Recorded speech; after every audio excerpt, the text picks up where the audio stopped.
জিটিভির সাংবাদিকের উপর হামলা এবং পেশাগত দায়িত্ব পালনে বাধা দেওয়ার ঘটনাটি তদন্ত করে যাত্রাবাড়ী আইডিয়াল স্কুল অ্যান্ড কলেজের অধ্যক্ষ মরিয়ম বেগম লাভলির বিরুদ্ধে যথাযথ ব্যবস্থা নেওয়া হবে বলে জানিয়েছে মাধ্যমিক ও উচ্চ শিক্ষা অধিদপ্তর এবং মাধ্যমিক ও উচ্চ শিক্ষা board Dhaka.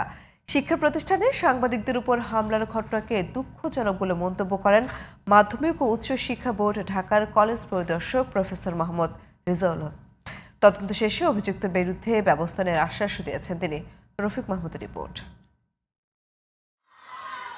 Jatrabari ideal school and কলেজের শিক্ষকদের ১৩ মাসের বকেয়া বেতন এবং প্রতিষ্ঠানটির ভারপ্রাপ্ত অধ্যক্ষ মরিয়ম বেগম লাভলির বিরুদ্ধে ওঠা আর্থিক অনিয়মের অভিযোগের বিষয়ে নিউজ করতে গেলে প্রথমে প্রধান ফটকে জিটিভির নিউজ টিমকে পেশাগত দায়িত্ব পালনে বাধা এবং হুমকি ধমকি দেয় ঢাকা মহানগর দক্ষিণ বিএনপির সদস্য আনোয়ার হোসেন সর্দার।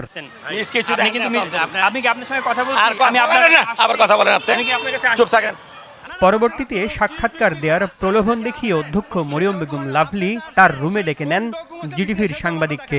সেখানেও দ্বিতীয় দফায় সাংবাদিকের উপর হামলা চালায় আগে থেকেই অধ্যক্ষের রুমে বসে থাকা ৮ থেকে ১০ জন বহিরাগত।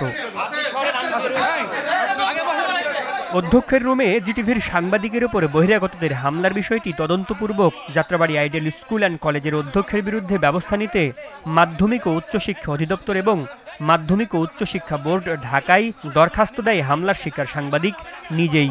দরখাস্ত পাওয়ার বিষয়টি নিশ্চিত করে তদন্তপূর্বক যথাযথ ব্যবস্থার আশ্বাস দিয়েছেন মাধ্যমিক ও উচ্চ শিক্ষা অধিদপ্তরের সহকারী পরিচালক মোহাম্মদ মাইনুদ্দিন।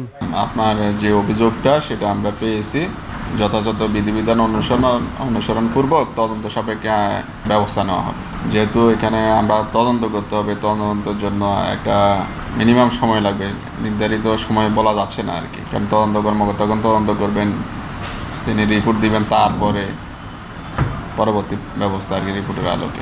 একই বিষয়ে মাধ্যমিক ও উচ্চ শিক্ষা বোর্ড ঢাকার কলেজ পরিদর্শক মোহাম্মদ রেজাউল হকের শরণাপন্ন হন জিটিভির সাংবাদিক।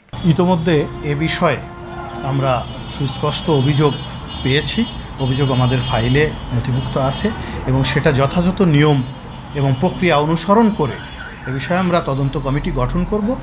তদন্ত কমিটির প্রতিবেদন অনুযায়ী পরবর্তী কার্যক্রম গ্রহণ করা হবে। একজন অধ্যক্ষ রুমে ডেকে নিয়ে সাংবাদিকের ওপর এভাবে হামলা চালাতে পারেন না বলেও জানান তিনি। Rafiq Mahmud, GTV news, Dhaka.